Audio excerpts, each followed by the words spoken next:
The history of the tortoise. If you go far back, everything lives in the ocean.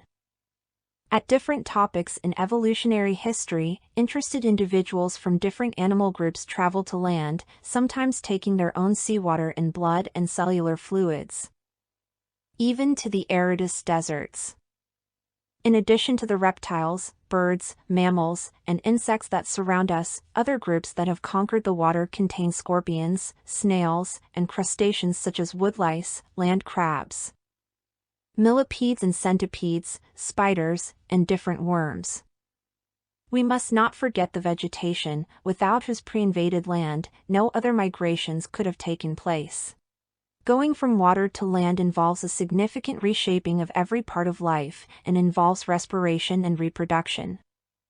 However, a good number of terrestrial animals later returned, abandoning the hard-earned terrain resurfacing tool and returning to the water. The seals were only partially returned. On the way to extreme events like whales and dugongs, they display to us what mediators would have been like. Whales and dugongs, their closest relatives, the manatees, ceased to be terrestrial creatures as a whole and returned to the whole marine customs of distant ancestors. They do not even come ashore to breed. Nevertheless, they still breathe air, creating nothing similar to the gills of their previous marine incarnation. Turtles went to sea a long time ago, and like all vertebrates that return to the water, they breathe air.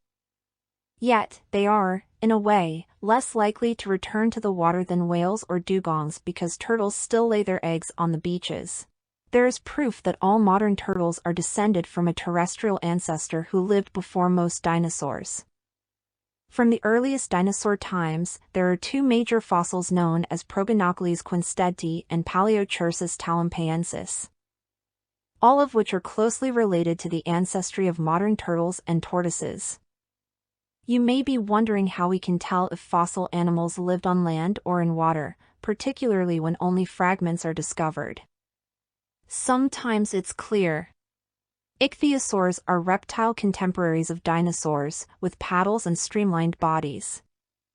The fossils look like dolphins and they certainly lived in the water like dolphins. With turtles, it manifests a little less. One method is to measure the bones of their forearms. Walter Joyce and Jacques Gautier of Yale University obtained 3 measurements on the specific bones of 71 species of living turtles and turtles. They used a type of triangular graph paper to plan all 3 measurements against each other. All terrestrial turtle species formed a tight spot at the top of the triangle, while all water turtles are at the bottom of the triangular graph. They are not mutually exclusive, except to add some species that spend time in water and land. Of course, this amphibious species appears on the triangular graph almost halfway between the wet cluster of sea turtles and the dry cluster of land turtles. Determining where the fossils fell was the next step.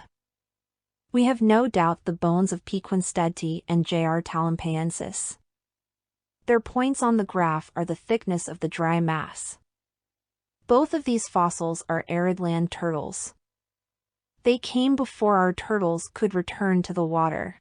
So, as most mammals did after going to sea, you might guess that modern land turtles may have stayed on land since that early terrestrial period. But obviously not. If you draw the family tree of all current turtles and tortoises, almost all the branches are aquatic. Today's land turtles are a branch with deep nests built among the branches of aquatic turtles.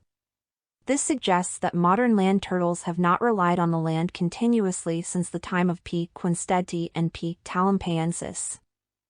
On the contrary, their ancestors were among those who returned to the water, and they reappeared on land in recent times.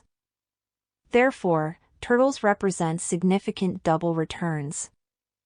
As with all mammals, reptiles, and birds in general, their distant ancestors were marine fish, before which various more or less worm-like creatures, still in the sea, developed into primary bacteria.